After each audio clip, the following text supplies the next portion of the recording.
Meet Toyota's all-new 2024 Grand Highlander, which, despite its name, is not actually just a bigger Highlander, or a poshed-up one, as Jeep's Grand Wagoneer is to the regular Wagoneer. The three-row Grand Highlander SUV is actually a completely new vehicle, larger than the Highlander and intended to compete against the likes of the Hyundai Palisade, the Kia Telluride, Volkswagen Atlas, and even Jeep's Grand Cherokee L. Visually, it's pretty easy to tell the Grand Highlander from its non-Grand sibling. It's a bigger vehicle, standing 4 inches longer, 2 inches taller, and 2.3 inches wider. From the front, the Highlander's algae sucker fascia is replaced by a more conventional dual grille arrangement. From the side, the Grand Highlander does away with the Highlander's exaggerated door fender character lines, instead featuring a beltline that runs nearly parallel to the ground, and it has a thicker D-pillar. Blocky and solid, the Grand Highlander looks unashamedly like the family hauler it is. It's a handsome vehicle in the way that a Clydesdale is a handsome horse. The interior, though differing in detail from the Highlander, features the same general layout, its 12.3-inch center screen sitting atop climate controls with proper buttons and dials. As with the Highlander, there is plenty of storage space, including a deep center console. Front seats are supportive and comfortable. We sampled both the leather seating in the Platinum model and the Ultra Suede and leather exclusive to the Hybrid Max. Either setup would do a Lexus proud. For the roomy second row, the Grand Highlander offers either individual buckets or a 3-row bench, for a total of either 7 or 8 seats. 7 USB-C ports and 13 cup holders are scattered throughout the interior. Toyota is making a big deal about the third row, saying it's sized for 2 full-size adults. Indeed, we found an almost 6-footer can fit back there with adequate headroom and enjoy a reasonable amount of legroom, as well, provided the second-row passengers are willing to give up a bit of their own. However, just because you can fit doesn't mean you can fit comfortably. The low-mounted bottom cushion makes for a knees-up seating position, and the seat itself feels hard and thinly padded.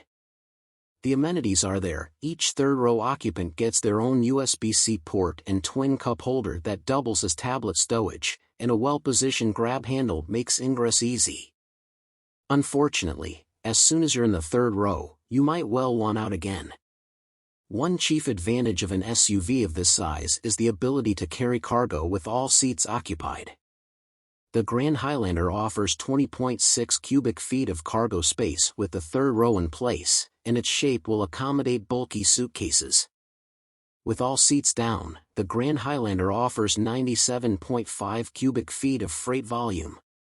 Powertrains mimic that of the Highlander SUV, with a 2.4-liter turbocharged 4-cylinder engine or a 2.5-liter hybrid, both available with front or all-wheel drive.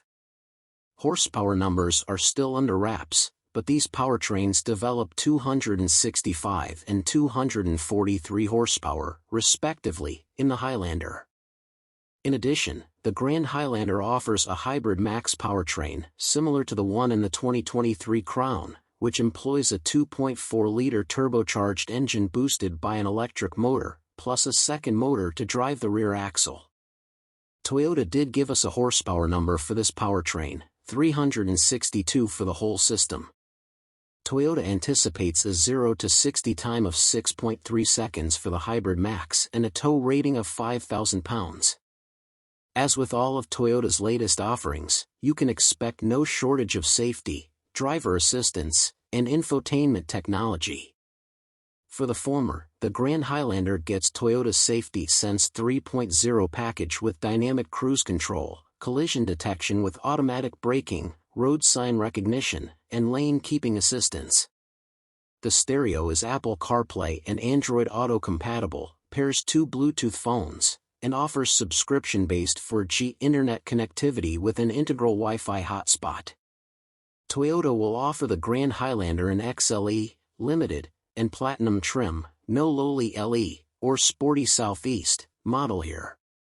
Base-level standard equipment is impressive.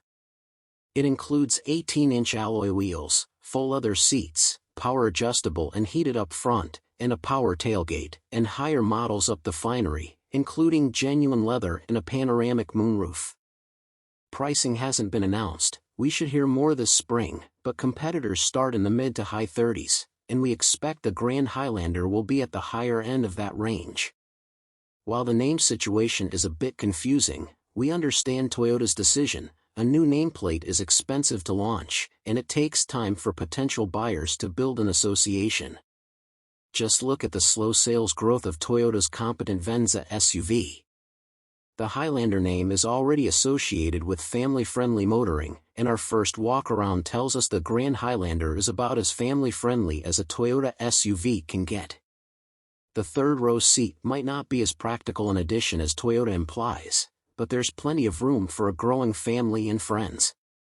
The 2024 Grand Highlander should be in dealerships this summer, and we expect it to get a running start as a strong competitor.